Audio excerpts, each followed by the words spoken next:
ക്രിസ്തുമസിന്റെ ഒരുക്കമായി Karuvannur saint Mary's പള്ളി അങ്കണത്തിൽ സ്ഥാപിച്ച 75 അടി ഉയരമുള്ള കൂറ്റൻ നക്ഷത്രം ശ്രദ്ധേയമാകുന്നു. അടുത്തുള്ള സെന്റ് മേരീസ് പള്ളിയുടെ ഒപ്പം തന്നെ തലപ്പൊക്കം ഈ നക്ഷത്രത്തിനും തോന്നും. ഈ ഹൈടെക് നക്ഷത്രത്തിന്റെ സ്വിച്ച് ഓൺ കർമ്മം ഇരിങ്ങാലക്കുട രൂപത വികാരി ജനറൽ മോൺസിഞ്ഞോർ ജോസ് മാളിയേക്കലാണ് നിർവഹിച്ചത്.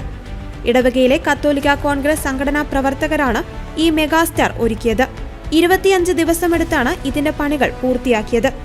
Director father David Kallingal, president Joseph Thekkoodan, secretary Raphael Perumbully, treasurer Soby Parammal, convener Poly Kanjirakkadan തുടങ്ങിയവരുടെ നേതൃത്വത്തിലായിരുന്നു അണിയറ പ്രവർത്തനങ്ങൾ.